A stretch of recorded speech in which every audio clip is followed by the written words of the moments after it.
In Episode 8, join our radon technician, Andrew Smith, for a vital discussion on Radon Action Month. Discover key insights and proactive measures to protect your home and loved ones. Tune in now.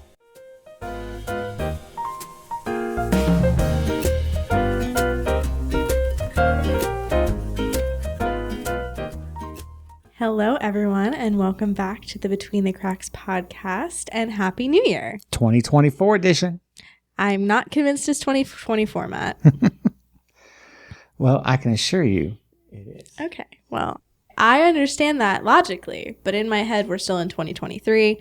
The other day, I was writing down something, and I said it was like 1/2/23, and I was like, I don't think it's right. So basically, if I need anything backdated right now, you're the person to come to. Yeah, no, I'm definitely that person who will unintentionally backdate things. Nice, okay. To before I even worked here. I will put it. I'll be like, yep, I'll say. I got it. I got you. I know we had someone signing paperwork yesterday, and I was impressed. I was impressed that it said 2024, because I would not have if I signed it. Cool. Well, I'll tell you. So it is New Year, 2024. We have a new look to our podcast room. We're looking to improve and make things a little better. And we put this up in December. Yes. And we've been so super excited to try and do our first recording. And we haven't done it yet. Look. This is it right here. This is it. Welcome, people. Well, and we have upgraded. We look like real podcasters now. It's crazy. We had to go buy a table. We had a lot of fun in December getting this ready for January. Yeah, and it's not quite done yet. When we do our interviews with people, generally we go into our conference room here and we do the interviews there. We like to build this so that we can fit 4. Currently we can fit 2, but we're in the process of... We can fit 3. It's just how close you want to sit. Well, we definitely can't fit 4. No, 4 might be a tight little squeeze there. But we're in the works of making that all work out. I know. So... we've been improving the podcast room. How do you plan on improving yourself this year, Matt? Improve myself? I don't know if I can. No, I'm just kidding. Yes, I am definitely working on getting in better shape this year. That is definitely my goal. My daughter and I are getting ready to start a 21-day prayer and fasting. And for me, my fasting is no meat for the next 21 days beginning tomorrow. I don't think I'm going to be around you for the next 21 days, Matt. Yeah, that's going to be interesting. So, my daughter, by the way, she's not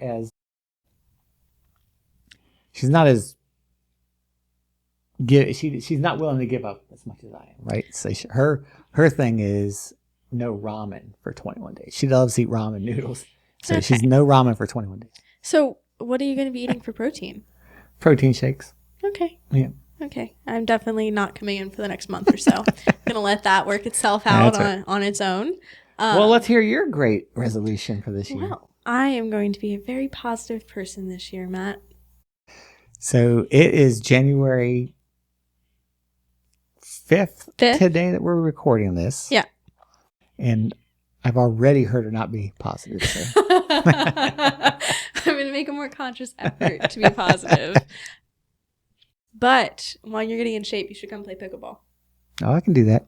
Yeah. Totally. We're gonna make you play pickleball at this point because I needed partners to play with. Nice. My learning over the break was fun. So.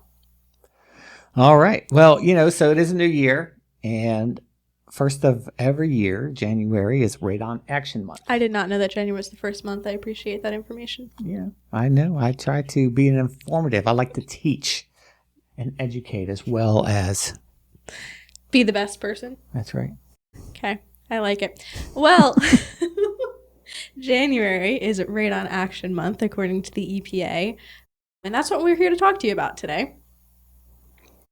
As we've mentioned before, radon is not good. If you're breathing it in, it can cause serious health problems. It can cause cancer, and that's not what you want, considering it is one of the most preventable forms of cancer if it's radon-based. Because as long as you test and you can mitigate and not have all of those issues, is the hope. Yes, we do find it is very important to us. And if you have watched our previous podcast, you would know this is the third podcast that we've talked about radon in some way. And if you haven't watched them, if you want to click that like and subscribe buttons and go back and watch all those ones, I think you'll find some fun and informative things. Yes, this podcast that we are doing with our radon technician Andrew today, in conjunction with the first one we did with April Leslie of RVA Radon, are so informative and so important for the awareness and understanding of what radon is and why it's important to test and why it's important to protect you and yourself, your kids, your pets from radon. That's right. So you ready to talk to Andrew? I think we should go talk to Andrew about it. He's a little bit more informed than I am. Let's do it. Hello, everybody, and welcome to another episode of Between the Cracks. This week, we are focusing on the fact that it is now Radon Action Month, and so we have invited our own Burgess Inspections radon technician to come and join us. So this is Andrew Smith. Hi, everybody. Welcome, Andrew. And like normal, Pleasure to be we're here with Matt, and I'm Madden. So, Andrew, we appreciate you coming on and talking to us today. Andrew is one of our great world-class service people here. Anything you want to tell everybody about you? Yeah, not only do I do radon, I also do mold testing, sewer scope testing, irrigation testing, and soon to be pool testing. Very exciting. Absolutely. So, again, as Madden said, this is Radon Action Month, so we do want to reach back out and talk a little bit more about radon. If you did not hear our very first episode way back in October, you probably haven't heard too much about radon. So let's start right there. Why don't you tell us a little bit about what radon is? Well, in a basic sense, radon is a breakdown of uranium. Very old uranium. So basically, when the Earth formed millions and millions of years ago, a lot of this uranium got trapped in the Earth as well when the atmosphere formed. Uranium has a very, very long half-life, which is basically how long it takes for half of the remaining uranium to disappear. Uranium breaks down into radium, which in turn breaks down into radon. So that's where radon basically comes from. And it's all over the planet, and there's no real way to tell how much is in any specific part of the planet, because unfortunately, colorless, odorless, tasteless. Yeah, there's no way to really know without testing. So that's why I'm here. Yeah, we've actually had radon on before. Yeah. If you didn't know. We did have a guest of radon. I'm sure he was pretty hard to get. He wasn't funny. Well, I mean, he's everywhere, so everybody's used to him. Yeah. You'd think he'd have better jokes by now, but he doesn't. No. He's been around way longer than I have. Kind of a nobody. Right? Well, that's true. Almost no one knows about him. That's true. It's a hard guy to find, but he's everywhere. That's right. Hey, all right, so tell us a little bit about some of the biggest myths. One that I usually hear is, well, I don't have a basement, so I don't need to worry about radon. That's a horrible misconception, and I would like to tell everybody out there that just because you don't have a basement doesn't mean you don't have radon. Actually, the highest radon levels that I've ever gotten were from a regular slab-on-grade townhouse. Okay, how much would you get there? How much did I get there? I think I was getting up around 40 picocuries per liter of air. For everybody out there listening, the action level for radon is 4 picocuries per liter, so that was about 10 times the action level. So that's interesting. So let me ask you this hard-hitting question right here. Hit me.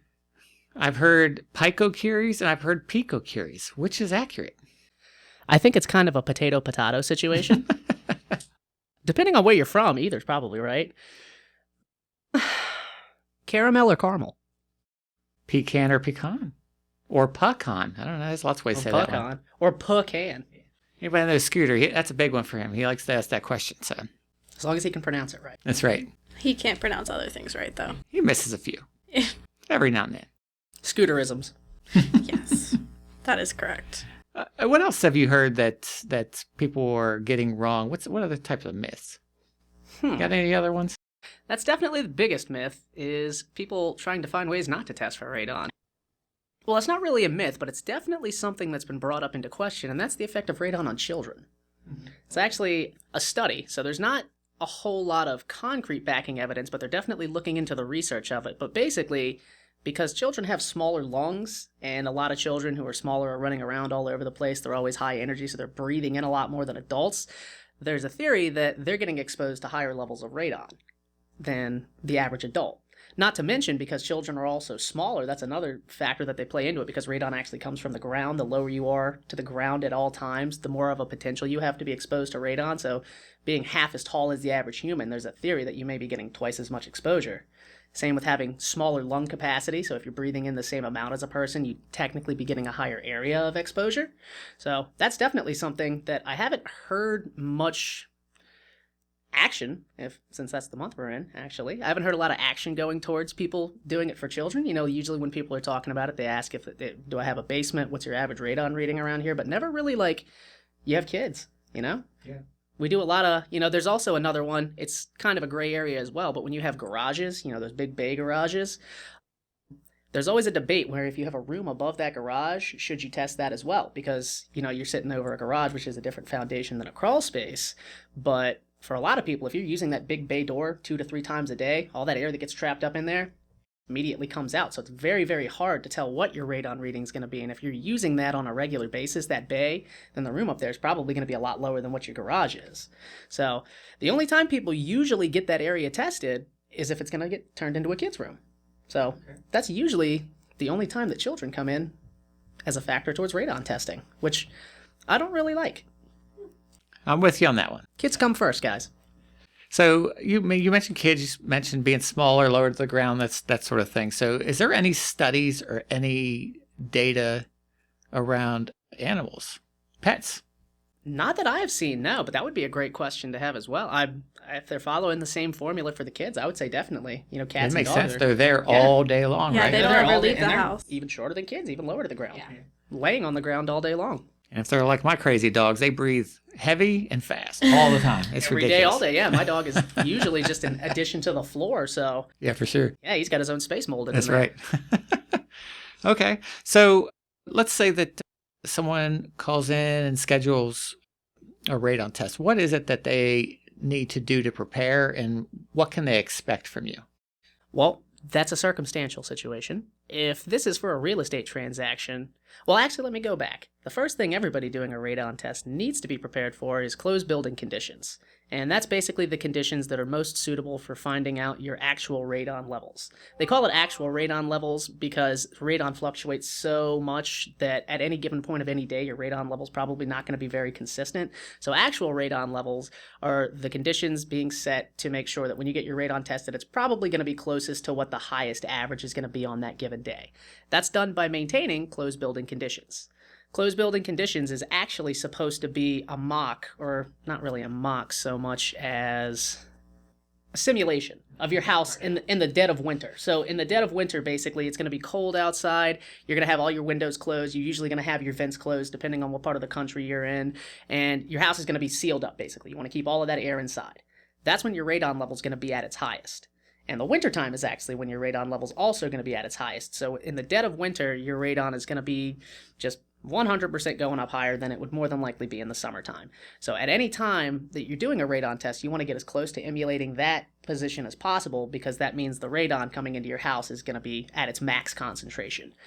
That's the key to proper radon testing. So what closed building conditions are, now that I can get to that, is number one, you want to make sure that all exterior entranceways into the building are sealed off or closed for the time of testing. That would be any exterior windows, exterior doors. Usually they recommend crawl space vents as well, just to make sure that you're sealed off, everything's shut tight.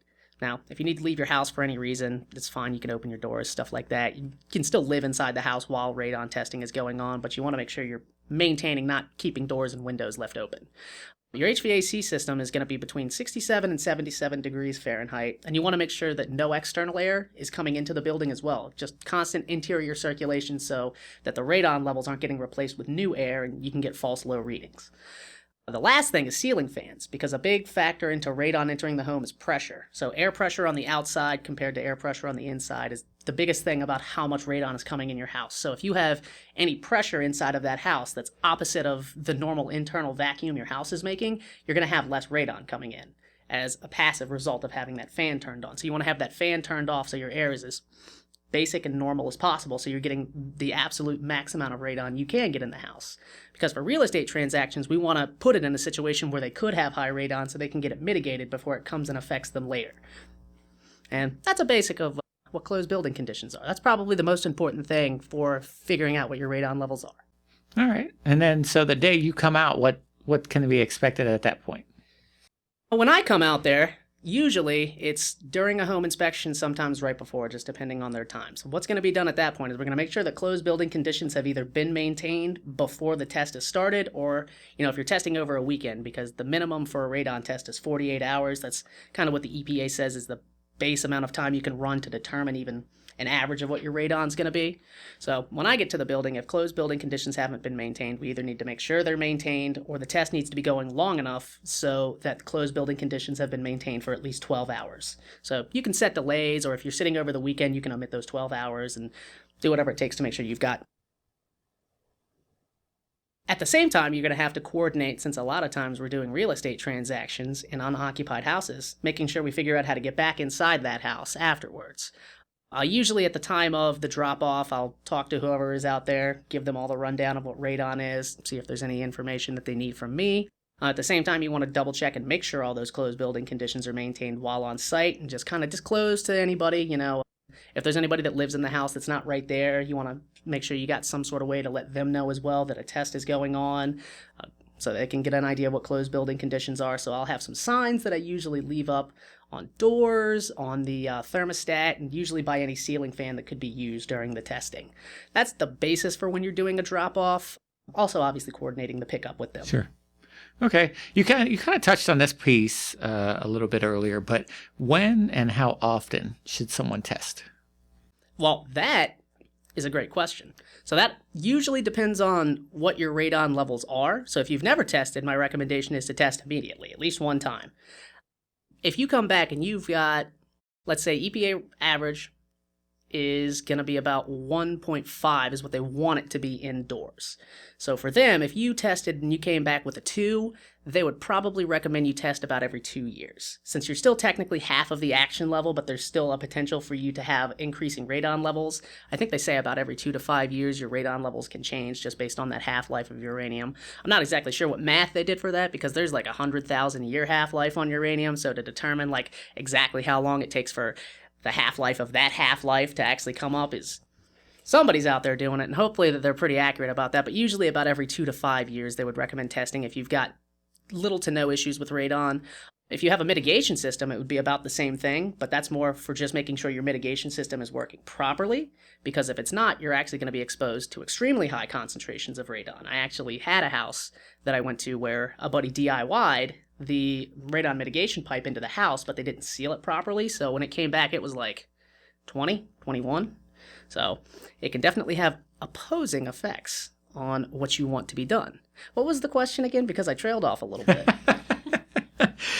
When and how often? Okay, yep, there we go. So mitigation, about the same as low levels, about every 2 to 5 years. Now, if you have high radon, or you're close to high radon, like, let's say 3.5, you're not technically over that level. You could mitigate if you wanted to, but you're the kind of guy who's like, well, maybe that's just worst case scenario. They recommend testing every 6 months, because the most opposite radon levels would be in the winter and summer. So at the winter, your radon level is going to be average highest. At the summer, it's going to be average lowest. And that's just because of all the pressure in the soil and the ground. Air pressure is changing it. If everything's cold outside, everything wants to go inside. And then outside in the hot summertime, it's the exact opposite. So usually it's going to be lower than that. But if you're testing high or close to high, every 6 months would be the best time, because that way you'll know the exact opposite of what it's going to be. So if you tested in the winter and you got 3.5, test in the summer. If you test in the summer and got 3.5, definitely test in the winter, because there's a good chance it's going to be higher. Okay. Now, so that's kind of touched on more of the how often. You did mention that if you've never had tests before, you should get tested immediately. I think that was the first thing I said. If you've never had a radon test done, that's what I do said. it as soon as possible. You did say that. Yes. And then you talked about how often. Is there any other times that you should be testing for sure? Oh, instead of just scheduling time. Okay, anytime you want to buy a house, you should get radon testing done. anytime you do anything that disturbs your soil, you should get radon testing done. We actually had a house where somebody got radon testing a while back, and it was like 2, and then a decade later we come out and test them and they're at like 11 or something like that. And the only thing that had changed in the entire area was that their neighbor had built a giant like 2-story garage / like storage building on the property right next door, and a couple of people on the street got higher radon levels around that same time. So theoretically it could be because of that disturbance in the soil. They created a new vacuum for radon to escape from there, so all the other houses didn't have as much to escape from. Okay. So last thing I want to touch on before we wrap up here is, let's say that I'm thinking about getting radon, but I talked to my neighbor. They just got tested, and they said they don't have high radon. Why should I get tested? Because there's a good chance you've got all of his radon. I like that answer. So I've never heard it said like that, Andrew. Yes. But I can tell you too, as we just recently did a commercial apartment community, and we tested, and we had one unit right next to another unit. One had high, one did not, right next to each other in the same building. So you just never know. Yeah, especially when it comes to townhomes, because a lot of those townhomes are built on one single piece of slab. So that whole area is getting disturbed at the same time. But because they're sectioning them off in different areas, it basically is like a toss-up to whichever one has the most negative pressure. They're probably just going to get the short end of the stick. And all the other ones may just have way lower radon levels. But that's why everybody should radon test all the time, because there's, at the end of the day, really no way to determine how high or how low your radon's going to be, even based on all your neighbors. You could test everybody in the neighborhood and they all have high, and you could be the one that got lucky.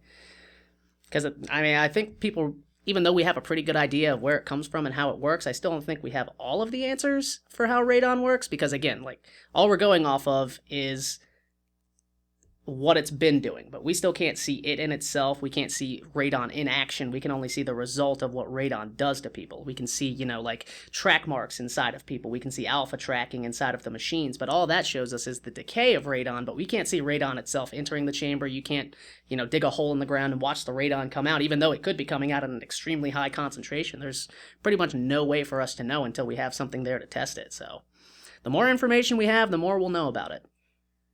Yep. And radon is Andrew's arch nemesis.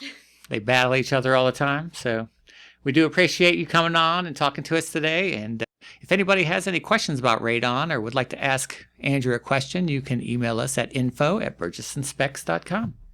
Or find me in the building. Thanks for having us. Thanks. Bye. Goodbye. Well, we really appreciate Andrew talking to us. I know that, he kind of is in the office with us, and so he has to, but we still appreciate him. Yeah, Andrew is one of those guys that he's very friendly. Yeah, you'll love to work with him, and he talks to you in these things in a layman's terms, right? So, radon, if you ever saw what they have to do to get certified to do radon, half the words in there, and you're looking up with a dictionary. What does that mean? What does that mean? Yeah. But he breaks it down so that you actually understand what he's talking about. Oh, he's so knowledgeable, but he doesn't make it out of anyone's reach. He wants everyone to know what radon is and know about it. And it's really important to him, and it's really important to us. And so he's a fabulous resource to talk to about radon, yes, and also our other ancillary services. But he knows a lot about radon. Yes. So we wanted to wrap up here and just point out a few bullets about radon and the radon testing process that we wanted to just bring up here and talk about a little bit. Number one is that actionable level. So for a real estate transaction, the EPA recommends an action level of 4.0 or higher.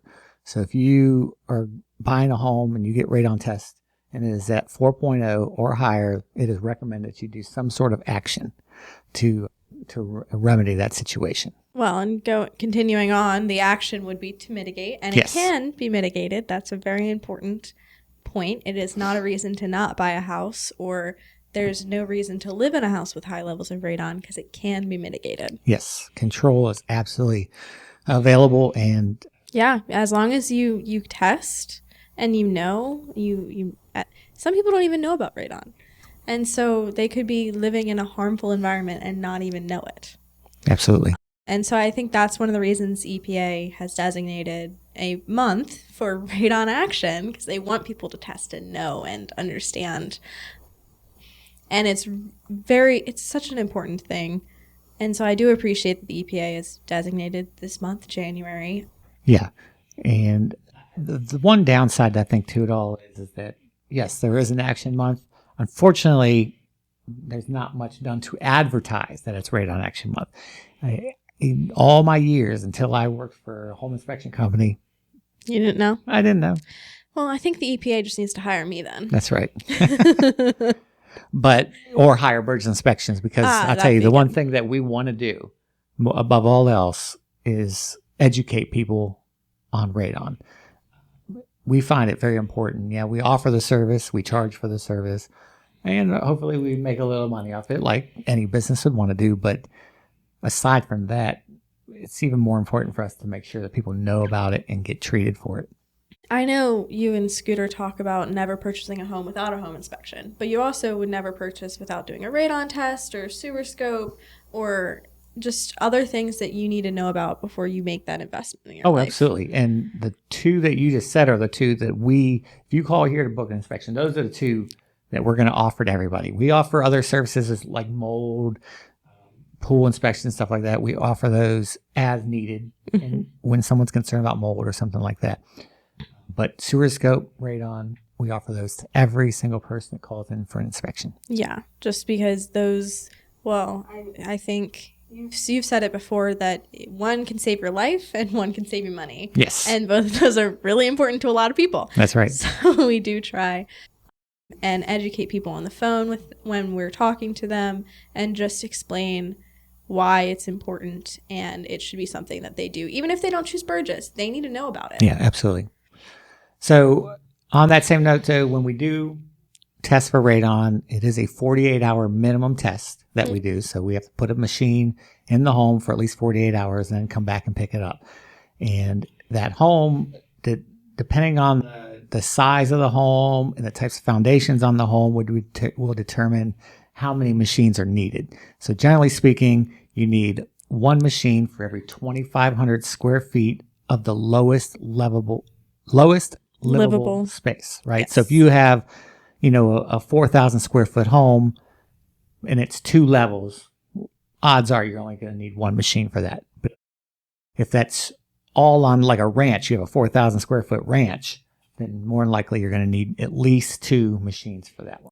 And then we also make determinations based on the foundations of the house. So if you have a crawl space foundation and a basement foundation, they can have different levels of radon coming into the house through those.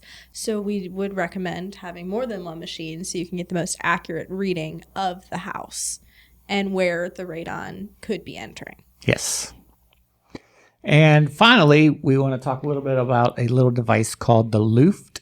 The Luft is a long-term testing that basically we plug into an outlet in your wall, and it does test for radon, but it also is looking at other things in the air. So it's an air quality device. Mm-hmm. So it's going to look at humidity, temperature, VOCs, carbon dioxide, Yep. A lot of these different things, as well as radon, and it will alert you if there's any issues or concerns around those. And some of those things can alert that there could potentially be mold. So, this kind of give you a clue if you might be having some sort of issue around that. But the big thing for us on this one is that radon test. Right. And we recommend the Luft device to anyone who's interested, curious, but especially to those who have tested at or above that 4.0 level in the past or have a radon mitigation system, just so that people can stay aware of where their radon level is. Yeah, you always want to be careful. You just never know when it's going to go up or down, especially if you do some work around the house mm-hmm. or a neighbor does and the ground gets disturbed. Anything like that can change the amount of radon that is in your home. So having something like this that's always there giving you that clue is a great idea. Yes, absolutely. We think that it's fabulous technology just to be able to have something where if you're concerned, you can kind of look on a chart and see. Of course, that does not replace getting tested by a professional company. who uses the machines that do get calibrated every year, because the Luft thing is it doesn't need to be calibrated. However, everything has a shelf life. And so having professional radon tests done and then comparing the results to the Luft is the best way to stay on top of it and not just trust a machine that's been plugged in for 5 years or so. Yes. And that's a great point. So, being able to still test, and not only does that make sure that your home is taken care of, but it also makes sure that your machine is working. Mm-hmm. And here at Burgess, we do offer 2 versions of the Luft. We offer your self-monitoring one, where you can buy the machine, the Luft. We would come and plug it in, hook it up for you, and then you monitor yourself and make decisions based on that. And if it does stop working, then you would have to buy another one. We also offer a monitoring service where we would monitor it for a monthly fee. So we'd come in and we'd install it, we'll check on it, and if there's any alerts, then we would offer recommendations based on those alerts and that sort of thing. And of course, if it stops working, then we would replace it with another machine. Yep. So there's both of those options. We always recommend the professional monitoring, though, because some of those things, how high is too high for air pressure? Right. And how high is too high in summer versus winter? And same thing with radon. Is there difference worrying about that, or carbon dioxide or VOCs? Should it be different in different times of year? There's a lot of different things you need to know, and then know what to do and how to interpret it. Right. And one of the great things about us monitoring is even if you look on the chart yourself and you're curious, you can just call us up and talk to Andrew. Yeah, he's fabulous on the phone. Everyone loves to talk to Andrew. And he is so knowledgeable. So he would sit there and explain everything to you and just make it so you understand. And it's not just looking at a chart and going, well, that seems normal, maybe. And so there's a lot of ways you can get more information about radon. Yep. We're not just inspectors, we're educators. Yes, absolutely. Well, we again want to thank Andrew for coming and talking about radon. It is such an important topic for everyone to know about. Even in your workspace or any place you're spending multiple hours a day, it's so important to test and know your levels. There's no other way to know without testing. Yes. And if you'd like to know more information, you can go to the EPA's website. Yep. Check it out there. The Virginia Department of Health also has information. You can go to our website, www.burgessinspects.com. We also have information about radon there. And you can always call and talk to us, like Madden just said. Oh, yeah. And you can also send us an email, info@burgessinspects.com. Yes, and we are always happy to educate. Even if you're not booking with us, we just want people to be informed and to know things so they can keep themselves and their families safe. Yep. But if you do want the best company to test for you, that's going to be us. That's going to be us. Well, we do want to thank you guys for listening today, and we're hoping you're having a great new year so far, and it's going to continue on. I would like to remind you to please like, follow, and subscribe to all of our social media. Happy New Year. Happy New Year. Have a good one. Bye. Thank you for listening to the Between the Cracks podcast.